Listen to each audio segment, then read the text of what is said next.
Que uma imagem vale mais que 1000 palavras, a gente já sabe, né? Mas na era das redes sociais, 1000 palavras têm alavancado muitas vendas e promovido várias marcas. Um trabalho que vem sendo realizado principalmente por influenciadores digitais. Tanto que vários países já correram para atualizar as regras de publicidade e propaganda e estabelecer critérios de atuação. Na Austrália, uma nova lei proíbe influenciadores digitais do país de darem depoimentos pessoais para anunciar produtos de saúde.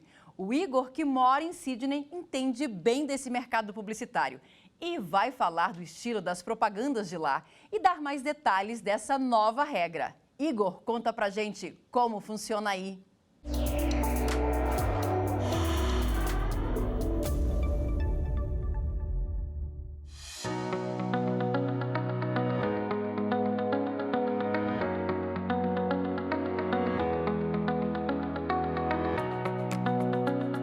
Olá pessoal do Como Funciona Aí, meu nome é Igor Tomil, eu sou de Gaspar, Santa Catarina, mas moro aqui em Sydney, Austrália, faz um ano. Sou publicitário formado pela FURB de Blumenau e atualmente tenho uma agência de marketing, atendo clientes tanto do Brasil quanto da Austrália.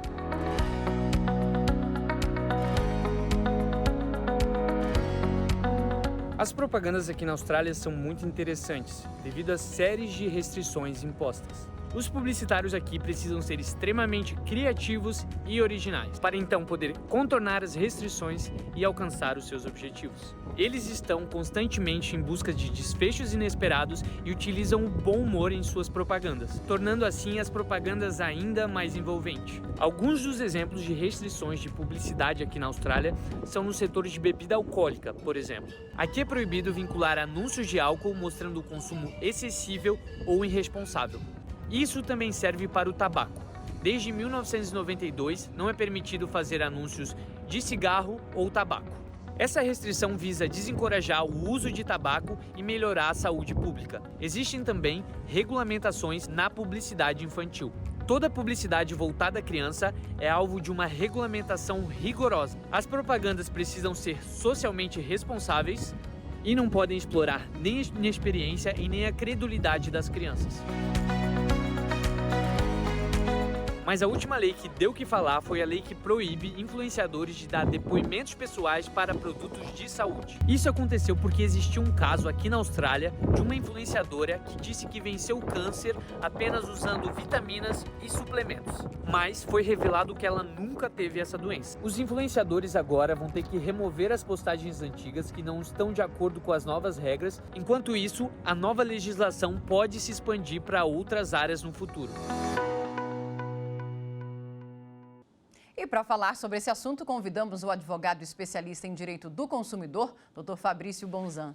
Dr. Fabrício, seja bem-vindo ao nosso programa. A gente viu aí o Igor falando sobre as regras na Austrália para publicidade e propaganda, influenciadores digitais. Aqui no Brasil, quais são as leis que disciplinam esse setor? Olá, Marina. Quando nós falamos na regulamentação da publicidade no Brasil, nós temos que lembrar que ela segue o sistema misto.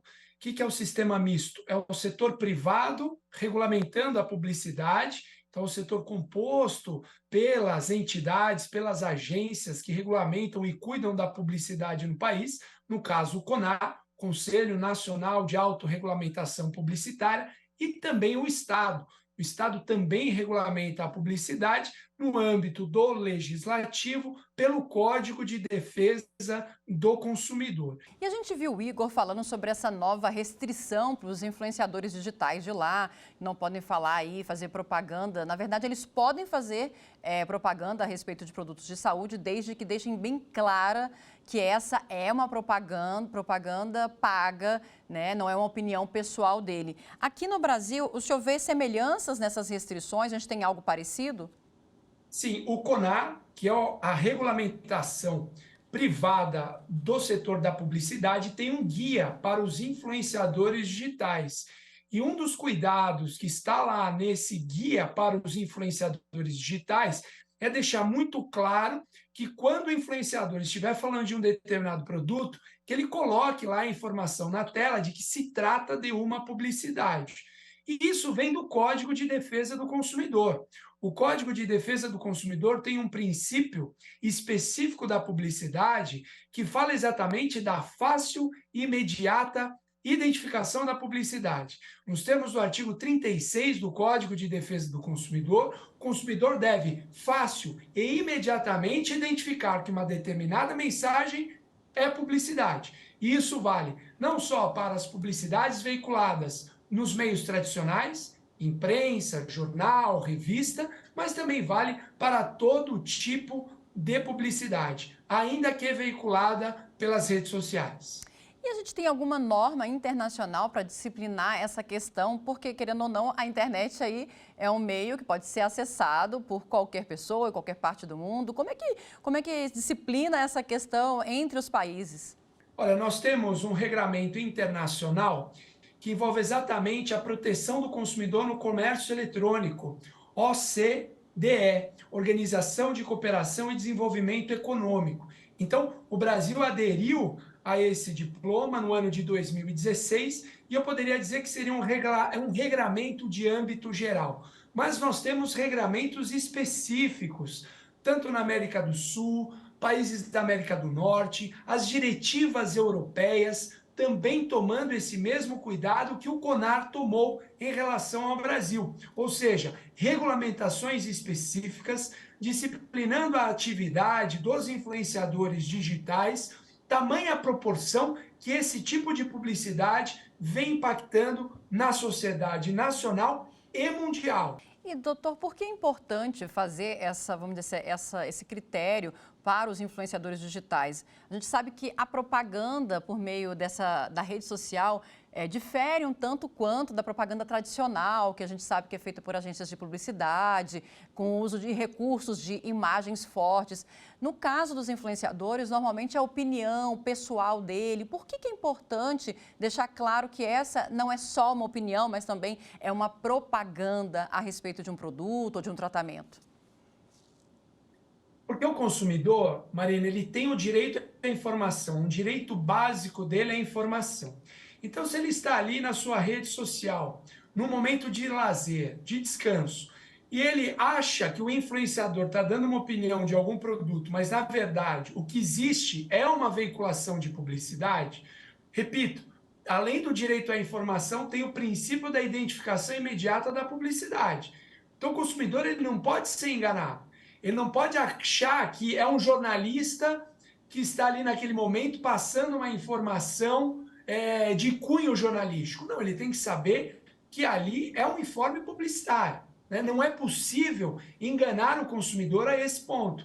Isso pode caracterizar uma publicidade enganosa, pode caracterizar uma publicidade abusiva em violação do Código de Defesa do Consumidor. Então, basicamente, por conta do direito básico à informação, o consumidor deve ser bem informado daquilo que está sendo veiculado e também do princípio da identificação imediata da publicidade. Ele tem que saber que aquela mensagem não é uma simples opinião. Ele tem que saber que aquela mensagem tem um cunho comercial de promover comercialmente um determinado produto ou serviço e ele precisa ser informado quanto a isso. Vamos voltar para a Austrália. O Igor vai mostrar agora o estilo das campanhas publicitárias de lá. Para conscientizar sobre a importância do uso de cinto de segurança e do cuidado para evitar acidentes de trabalho, a estratégia é impressionar.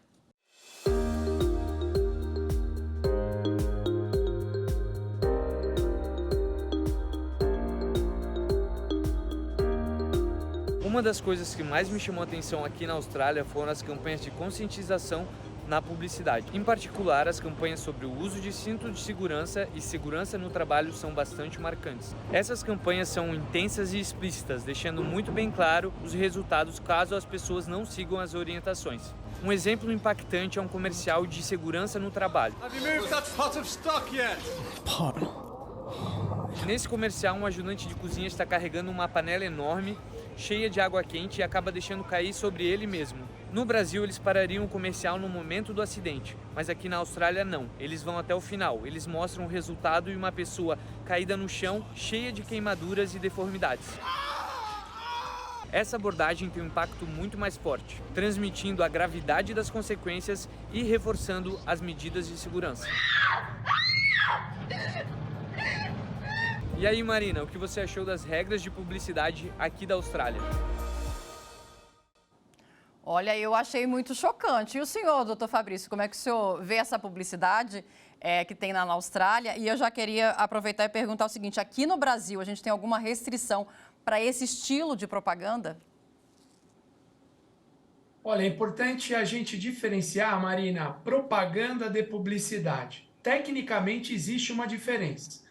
Quando nós falamos em publicidade, nós estamos falando em promover comercialmente determinado produto ou serviço. O que nós acabamos de ver já tem uma conotação de propaganda, que tem outras finalidades. Né? A propaganda tem finalidade econômica, social, de instrução sobre determinados problemas como esse, né? A necessidade do cuidado envolvendo acidentes de trabalho. Então, neste momento, nós estamos falando da propaganda. Claro que na prática, Marina, nem o Poder Judiciário, nem o legislador, ele é tão técnico a esse ponto, né? Ora fala de propaganda, ora fala de publicidade, como sendo a mesma coisa. Mas temos sim diferenças técnicas. Essas últimas imagens envolvem propaganda. Tem outras conotações que não o cunham de promover comercialmente determinado produto ou serviço.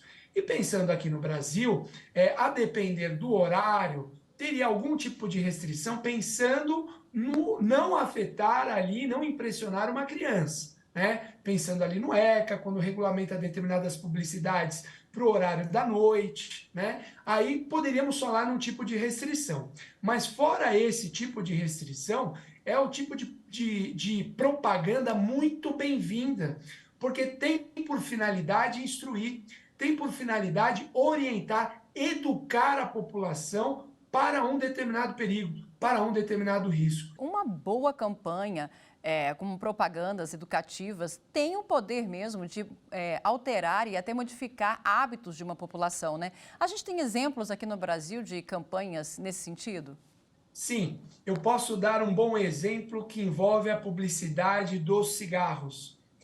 A publicidade dos cigarros, que tem ali previsão constitucional de regulamentação no artigo 220, parágrafo 4º da Constituição Federal, lei específica regulamentadora, lei 9294 de 1996, ela foi muito boa para regulamentar os cigarros, tanto que imagens chocantes começaram a ser colocadas ali no rótulo dos cigarros, nos banners que ficam ali dentro dos bares e revendedores desse tipo de produto, mostrando seriamente ali os malefícios do cigarro. Vamos fazer agora um pequeno intervalo e voltamos já.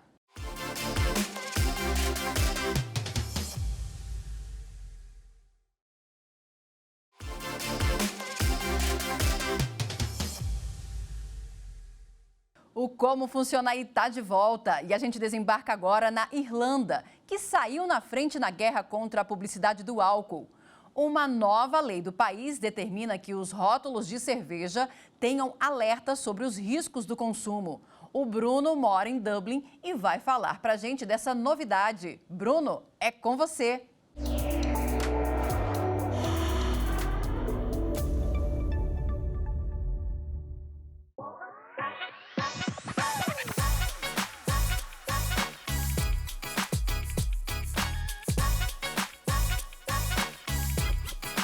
Olá, tudo bom? Eu sou o Bruno Nunes Borges, eu sou engenheiro de software aqui na Irlanda, trabalho para a Dell, estou aqui há 4 anos, né? E hoje vamos falar um pouquinho de publicidade aqui da Irlanda, né?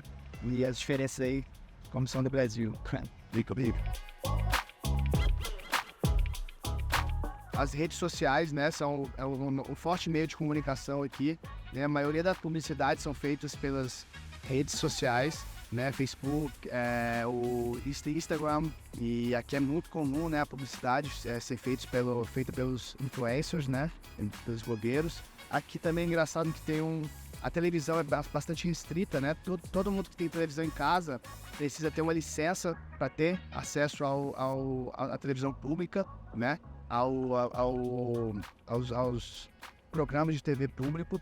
Então, muita gente opta pelo Instagram, pelo Facebook. Então, a galera fica mais no YouTube procurando seu próprio entretenimento, né? Então, eles procuram ver mais as publicidades das redes sociais. É um país que eles bebem bastante, né? E aqui está sendo o primeiro lugar do mundo que eles estão colocando os malefícios da bebida alcoólica nos rótulos das cervejas. Então, como se fosse no cigarro no Brasil, e eu acho que no mundo todo já existe isso. Os cigarros, eles precisam ter no rótulo os malefícios do cigarro, né? Então, aqui também vai ter com bebida também. Então, todas as bebidas alcoólicas aqui terão no rótulo todos os malefícios, não todos, mas alguns malefícios que terão na bebida alcoólica. Então, é uma coisa muito interessante aqui para a saúde, para alertar as pessoas que a bebida alcoólica é uma coisa que não é saudável, né? Voltamos a falar com o advogado especialista em direito do consumidor, Fabrício Bonzan. Doutor Fabrício, a gente viu aí que na Irlanda tem essa nova regra dos rótulos da cerveja. Acho que muito semelhante ao que o senhor estava falando dos rótulos das carteiras de cigarro. Como que o senhor viu essa nova legislação de lá? Vejo com muito bons olhos e um tapa com luva de pelica na nossa legislação. Nós temos lá na Constituição Federal, já citado o artigo 220, no seu parágrafo 4º, ele diz que a publicidade das bebidas, dos cigarros, medicamentos, agrotóxicos e terapias deve ter regulamentação legal, né? Deve sofrer restrição legal e deve existir advertência sempre que necessário. Nós defendemos que essa parte final do artigo 220, parágrafo 4º da Constituição, é norma de eficácia plena. A advertência deve existir nos rótulos das cervejas desde 1988, desde outubro de 1988, quando entrou em vigor a Constituição Federal. Mas, infelizmente, não é esse posicionamento que prevalece, Marina. Porque o que prevalece é a necessidade de regulamentação legal. A lei que regulamenta é a mesma dos cigarros, Lei 9294 de 1996, mas não tem a mesma efetividade de proteção para o consumo do álcool que teve para o consumo dos cigarros. Acabamos de citar no bloco anterior a grandiosidade dessa lei na regulamentação do produto cigarro, colocando advertências e fotos dos malefícios do cigarro, mas isso não ocorre em relação às bebidas alcoólicas. Aliás, lá no CONAR, que nós temos frases de advertência que, na minha humilde concepção, não advertem nada. Do tipo, beba com moderação, mas beba. Está no imperativo o verbo. Né? Ou, se beber, não dirija. Né? Não precisa dirigir, mas vai beber. O que isso está advertindo? Advertir é admoestar, se você for ao dicionário. Advertir é dizer sobre os malefícios do produto bebidas alcoólicas. Então, é realmente muito boa essa lei da Irlanda e que sirva de modelo para outros países, inclusive para o nosso Brasil. E era justamente isso que eu ia falar também. A gente pode dizer, então, que é uma legislação avançada, essa da Irlanda, e se a gente tem outros países que também estão avançando aí nesse quesito de restringir essa propaganda ilimitada e de qualquer forma aí, de bebidas alcoólicas ou até do cigarro ou de outras restrições. Isso só pode dar alguns exemplos para a gente. Nós podemos citar aí diretivas europeias, né, que são benéficas para regulamentar esse tipo de publicidade dos cigarros e das bebidas, mas tão específica como essa da Irlanda, num país cujo consumo da bebida alcoólica é muito grande, eu diria que é paradigmático e que é o maior exemplo que eu conheço envolvendo a regulamentação desse tipo de publicidade. E vamos voltar agora para a Irlanda. O Bruno mostra como é o estilo de propagandas do país, quem fiscaliza e os critérios para os influenciadores digitais.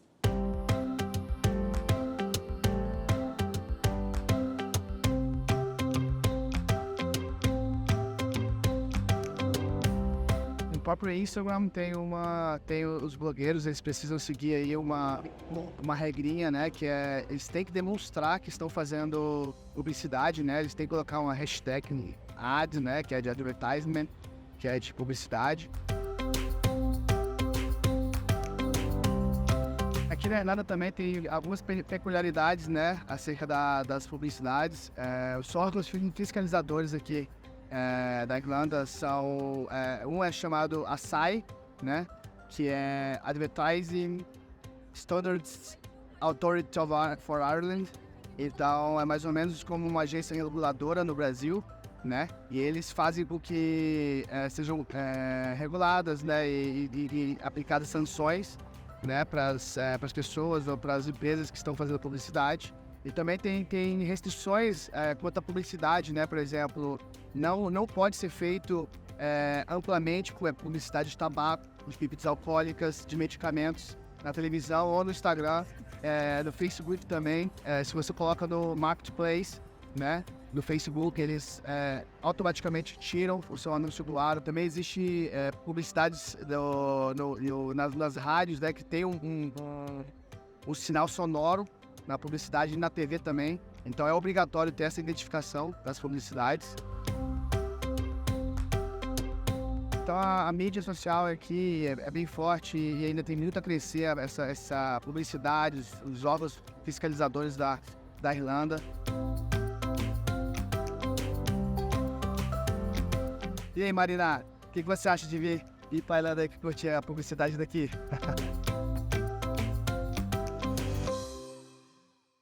Obrigada, Bruno, pelo convite. Vamos se conhecer a Irlanda. Por que não, né, doutor Fabrício? O senhor vê que essa propaganda, dessa forma como os influenciadores digitais são, vamos dizer assim, fiscalizados na Irlanda. A gente tem aqui no Brasil também um órgão fiscalizador. Quem poderia ser? O senhor falou a respeito desse guia que existe do CONAR, mas ele funciona como uma lei, ele é vinculativo, ele tem que ser seguido? Não, Marina, infelizmente o CONAR ele é do setor privado, né? Não há aquela impositividade de uma lei. Então, são recomendações.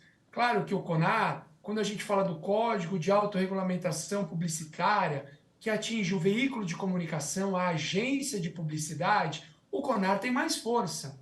Por quê? Ele pode fazer uma advertência a essa agência de publicidade, ele pode fazer ali a recomendação para alterar a publicidade, para o veículo de comunicação sustar a publicidade, ele pode até dar opinião pública a respeito daquela publicidade, e aí as agências de publicidade acabam respeitando mais. Mas não há uma imposição coativa como existe diante de uma lei. O que não existe em relação aos influenciadores. Então, veja, a agência de publicidade ela tem um grande respeito pelo CONAR, mesmo porque ela integra esse setor de autorregulamentação publicitária. Agora, o influenciador muitas vezes não tem nenhuma preocupação com a ética, com a moral, e aí ele tem menos respeito ainda a um guia como esse produzido pelo CONAR. Então, é um guia importante, sim, é o órgão de autorregulamentação fazendo a parte dele, mas respondendo a sua pergunta, não tem força coativa perante o influenciador. Porém, quando nós falamos em publicidade no mercado de consumo, eu entendo que nós aplicamos toda a principiologia, todos os direitos básicos que estão presentes no Código de Defesa do Consumidor, também a esse tipo de publicidade vinculada nas redes sociais. Então, aí em relação ao Código de Defesa do Consumidor, nós temos normas, regras, direitos impositivos também aos influenciadores digitais. E aí, se tem uma situação, por exemplo, um caso de uma propaganda que eu considero ofensiva ou abusiva, aqui no Brasil eu vou denunciar a quem nessa situação? Olha, Marina, você pode denunciar ao PROCON, você pode denunciar ao Ministério Público, você pode denunciar à Defensoria Pública, à OAB, que são entidades que podem entrar com ações coletivas banindo esse tipo de publicidade do ar. Quer a publicidade convencional, em mídia televisiva, jornal, revista, quer nas redes sociais. Então, a nossa recomendação é essa: procurar um PROCON mais perto, Ministério Público, Defensoria Pública ou OAB, para fazer esse tipo de denúncia. Doutor Fabrício, muito obrigada pela participação aqui no programa. E a gente fica por aqui preparando a nossa próxima viagem. Siga a gente nas redes sociais. Estamos no YouTube, Instagram, Twitter e Spotify. É só digitar @Rádio ITV Justiça que você encontra o nosso conteúdo. Até o próximo programa. Tchau!